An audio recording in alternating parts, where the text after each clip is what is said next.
அனைவருக்கும் வணக்கம். நான் உங்கள் யாதுமறியான் ராஜேஷ்.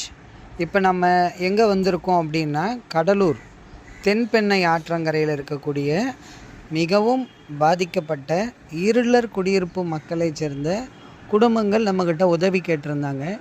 சரி, உண்மையிலே அவங்களுக்கு உதவி தேவை இருக்கா அப்படின்றத பார்த்துட்டு அவங்களுக்கு தேவையான உதவிகள் செய்யலாம் அப்படின்ற நோக்கத்தோடு நம்ம இங்கே வந்திருந்தோம். பார்க்குறீங்க நீங்கள் இப்போ அவங்களோட வீடுகளை. இவங்களுக்கு ஒரு நிரந்தரமான குடியிருப்புகளே கிடையாது. குப்பைகளுக்கு மத்தியில் சின்ன சின்ன தார்பாய்களை கொண்டு குடிசை மாதிரி அமைச்சிட்ருக்காங்க. இதில் தான் இவங்க கை குழந்தைகளோட இங்கே வசிச்சுட்டு வராங்க. நாம் ஒரு சின்ன பூச்சியை வீட்டுக்குள்ளே பார்த்தாலே பயந்துடுறோம். ஆனால் இங்கே பாருங்கள், இவங்க இருக்கிற இடங்களில் முழுவதுமாக எந்த விஷ ஜந்துக்கள் வேணாலும் வரக்கூடிய வாய்ப்பு அதிகமாக இருக்கக்கூடிய ஒரு இடம். வேறு வழி இல்லை, இவங்களுக்கு வாழ்வாதாரமும் இல்லை.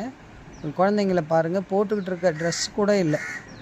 இப்படிப்பட்ட அந்த மக்கள் மழையால் முழுவதும் வீடுகள் சேதனம் ஆயிடுச்சு, எங்களுக்கு இந்த வீடுகள் அமைச்சு கொடுக்க தார்பாய்கள் வாங்கி கொடுங்கன்னு கேட்டாங்க.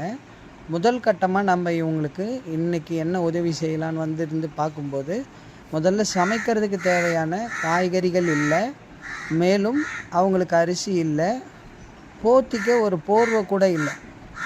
அதனால் முதல் வேலையாக எல்லா குடும்பங்களுக்கும் 20 குடும்பம் இருக்காங்க, எல்லாருக்கும் தலா 2 போர்வை, ஆடைகள், காய்கறி ஒரு 500 ரூபாய்க்கு, அரிசியும் கொடுக்க வந்திருக்கோம்.